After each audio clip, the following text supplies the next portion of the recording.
एक बार ठाकुर जी रोते रोते गए यशोदा मैया के पास। मैया बोली, क्या बात है, कई को रो रहा है?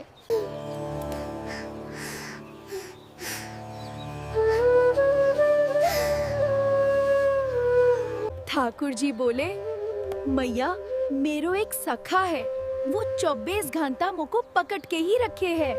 देख मेरे हाथ सुझाए दिए बाने, छोड़े ही ना मेरे हाथन ने। मैया बोली, तो हाथ सुझ। बोले, बातें छुड़ा के भग के आया हूँ मैं। है? मेरे कंगन आदि सब छिल गए मेरे हाथन सो, पकड़ के रखे मोहे। मैया बोली, कई को पकड़ के रखे? उयो कहे, मेरी आंखों के आगे ते जाओ मत लाला, तुम यही बैठे रहो। अब मैं उयो कहे कि लाला तो में मेरे प्रण बसे, मैं वासो कहूँ। सब ध्यान से सुनियो।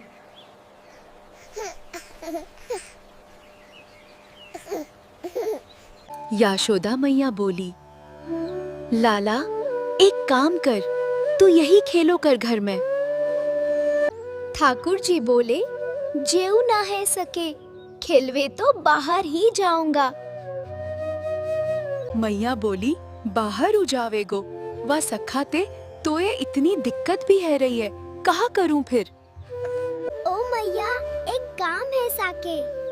बोले कहा, तू मेरो एक चित्रा बनवाए दे। और ऐसो चित्रा बनवाइयो मैया कि वह चित्रा को देख के लगे ये मैं ही हूँ का।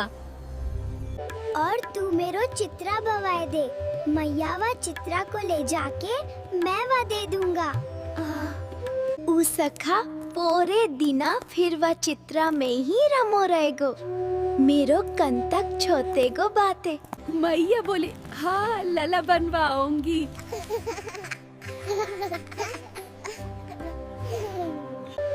एक साखी आई।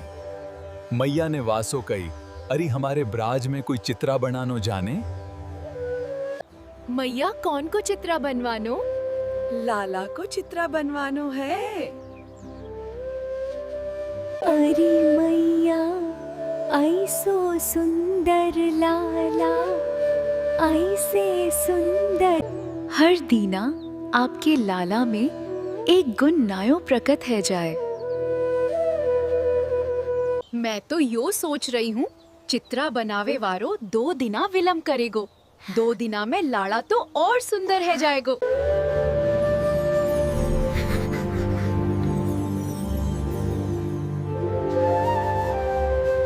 एक गोपी ने दूध में बढ़िया मिश्री डाली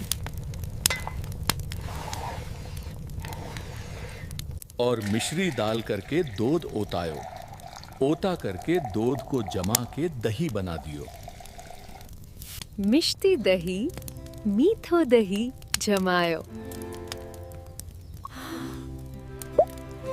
और मेथो दही जमा करके गोपी ने ऐसी जगह रखो कि लाला को मिलेगो ही नहीं। कहाँ रखो? मटकी रख करके और वा के ऊपर सुंदर एक मूधा रख के वापस स्वयं बैठ गई। ठाकुर जी आ गए। ठाकुर जी आकर के बोले, और भाभी जी का है राहो है? कच्छू न है राहो लाला, तू कैसे आयो यहाँ पे? ठाकुर जी बोले, सुगंधी आ रही है, कहीं पे ऐसो लग रहा है कि चंती लगवे वारी है बहुत जल्दी। लाला, मैंने आज मीठो दही रचो है, लेकिन मैं तो ये शर्त लगाऊं, यदि तूने ढूंढ लियो तो, और यदि तू नहीं ढूंढ पायो तो आज के बाद वाचान दे तू मेरे यहाँ चोरी ना करेगो। ठाकुर जी बोले, हमसे शर्त मत लगने में ही भगवान ने का कियो, ग्वल बल सब सांगे है। अच्छा, इतने ट्रेंड हो गए हैं कुछ ही दिनों में कि इशारों से ही समझ जाते हैं सब ग्वाल बाल ठाकुर जी क्या कह रहे हैं। ठाकुर जी ने सब ग्वाल बालों को इशारा किया। क्या इशारा किया? बोले शाम का समय हो गया है, गैया बाहर जाओ और गायों के सब बछादा बच्चियां खोल के भग जाओ। सबरो दौड़ बछादा बच्चियां पे जाएंगे, दौड़ कड़वे को मिलेगो ही ना। इतने में ही सब ग्वाल आए। अरे गोपी, तू यहाँ बैठी है, वहाँ तेरी गैया को सबरो दूध पे गए बछड़ा बच्चिया। गोपी ने उठकर के खिड़की में से देखी तो सब बछादा बच्चियां दूध पी रहे हैं। तुरंत भागी गौशाला को। ठाकुर जी ने मूढ़ा उठा के दूर क्यों और मिष्टी दही गौड़ में लेकर के बोले, हमसे शर्त लगावेगी, हैं?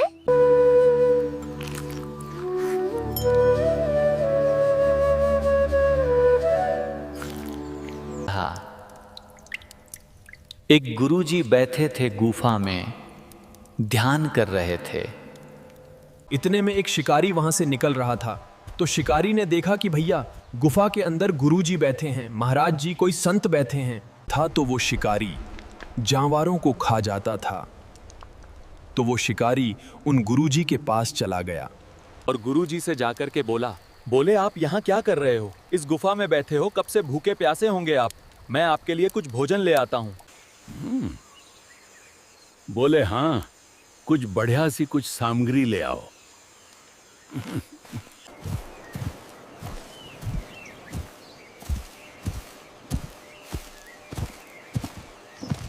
और पकड़ करके लाया और गुरुजी के सामने खड़ा कर दिया। बोले गुरुजी लो, इसको मार दो, आप पकाओ, भोग लगाओ, फिर हमको भी बांट देना। गुरुजी बोले, अरे भाले आदमी, ये हिरन पकड़ के लाया। लेकिन गुरुजी ने सोचा शिकारी है, तो गुरुजी ने ऐसा विनोद में कह दिया, अरे हम ये साधारण हिरन नहीं खाते, हम तो ऊंचे और महंगा वाला और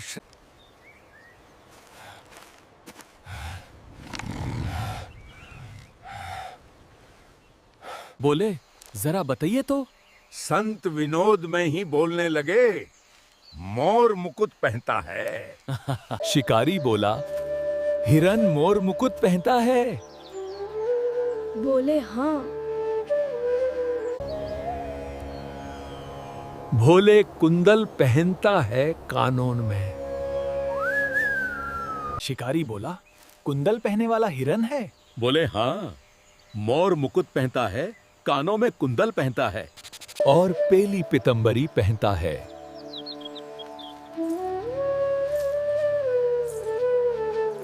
शिकारी बोला, वेणु भी बजाता है? बोले हाँ, हाँ। शिकारी तो बहुविभोर हो गया। बोले भगवान, ये हिरन वेणु भी बजाता है? बोले हाँ।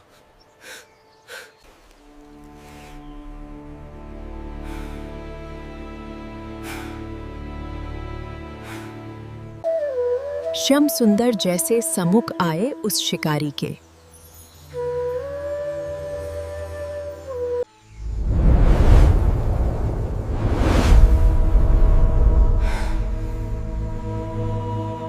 एक एक आंख को जब उसने देखा तो उसको याद आया, गुरुजी ने जो बताया था ये तो बिल्कुल वैसा ही है। मोर मुकुट पहने, गाले में वैजयंती माला है, वेणु बजा रहा है, तिरछी चाल चल रहा है, पितंबरी पहनी है, कान में एक कुंडल है। त्यूरंट अपना जाला उठाया जिससे हिरान को पकड़ता था।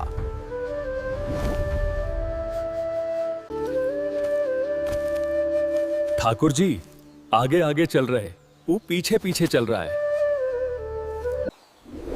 और जैसे ही मौका पाया, महाराज झाला फेंक करके ठाकुर जी को उसने बंदी बनाया और बांध करके झाला कंधे पर तांगा ले गया गुरुजी के पास।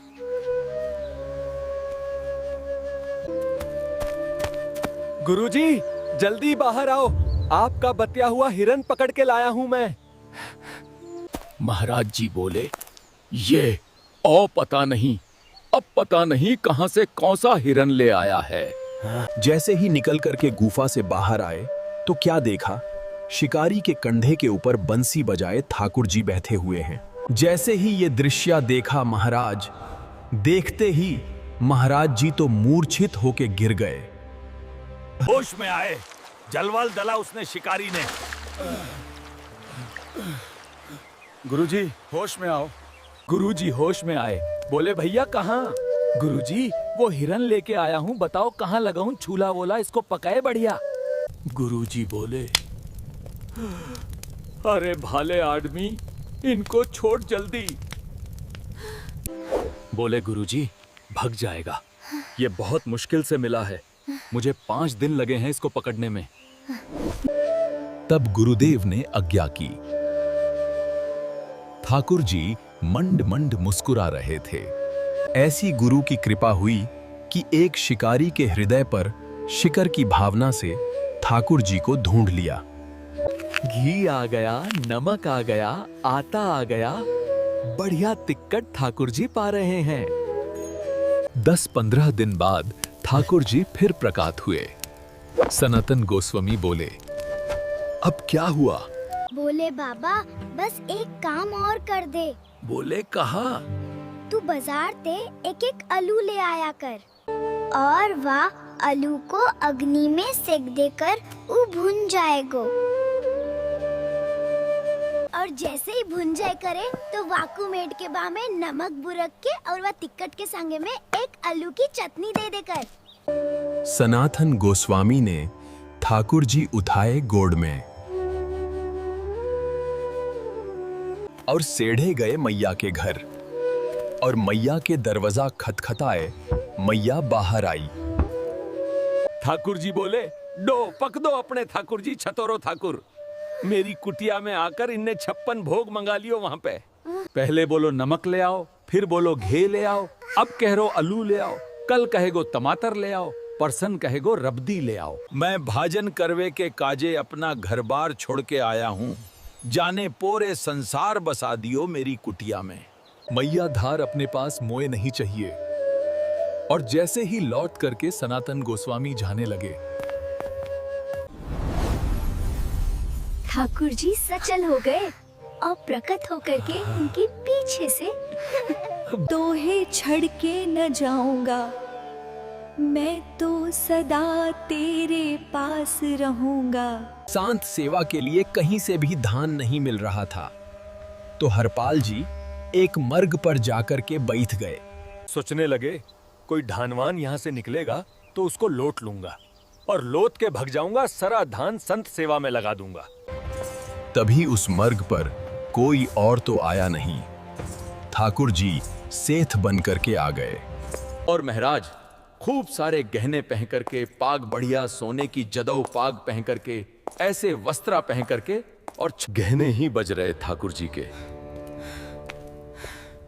हरपल जी ने जैसे ही नेत्रा खोल करके देखा, ठाकुर जी के रूप, यौवन और साबरी, उनके श्रृंगार को देख करके हरपाल जी बोले, ये तो 1 आध साल के भंडारे की व्यवस्था आ रही है सामने से। इतने में ही सेठानी जी रुक्मिणी जी भी आई, उनको देख। ओहो, ये तो कम से कम 5-10 साल की व्यवस्था आ रही है। अगर ये दोनों लूट लिए जाएं, तो 10 साल चोरी नहीं करनी पड़ेगा।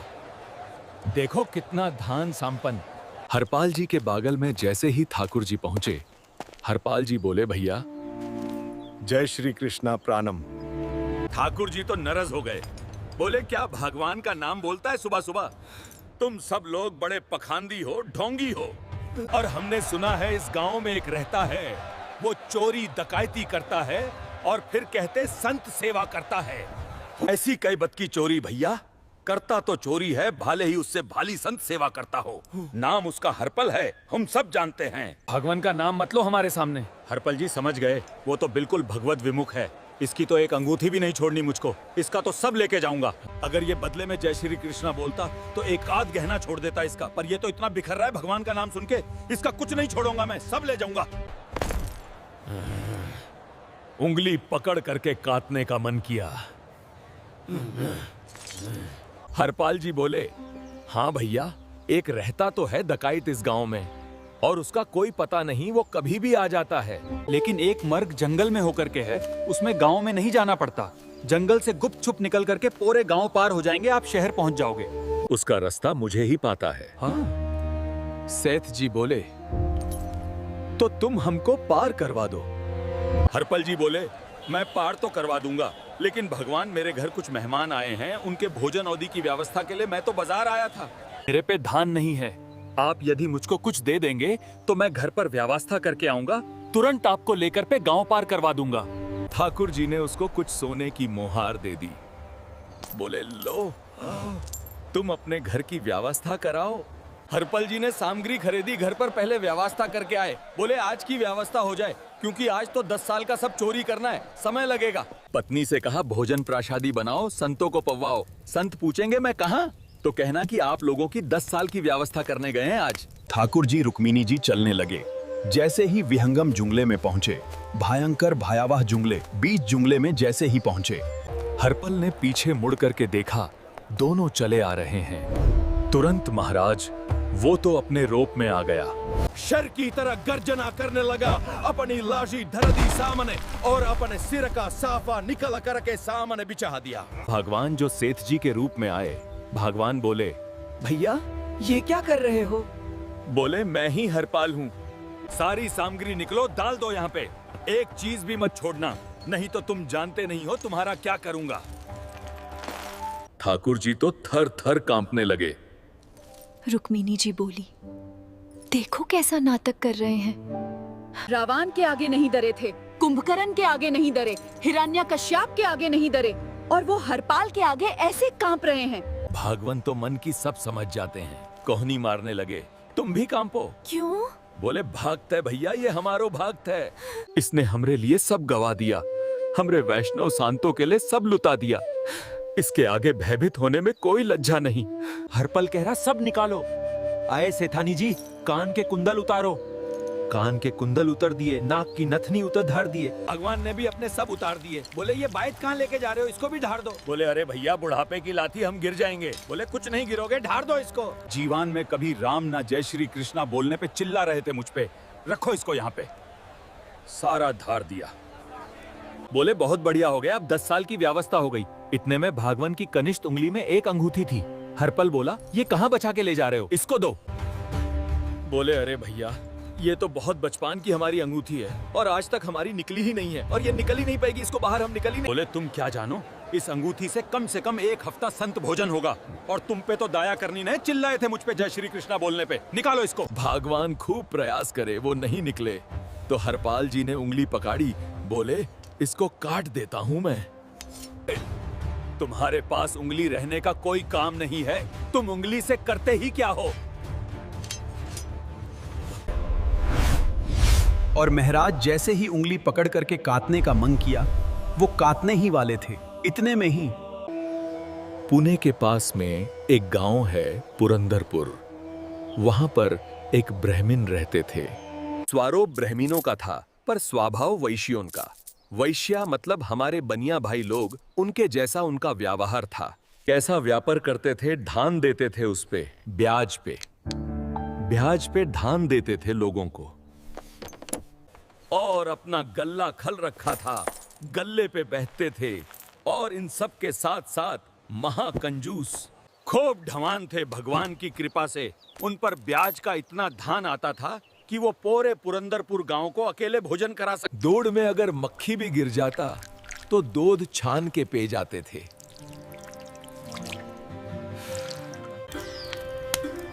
उनकी पत्नी का नाम था सरस्वती देवी। क्या नाम था? सरस्वती देवी। तो सरस्वती देवी जो थी, उनके पिताजी ने इसलिए ब्याह किया कि भाई ये विप्रादेव जो हैं बड़े धावान हैं, बेटी खुश रहेगी हमारी। तो सरस्वती देवी का ब्याह हो गई।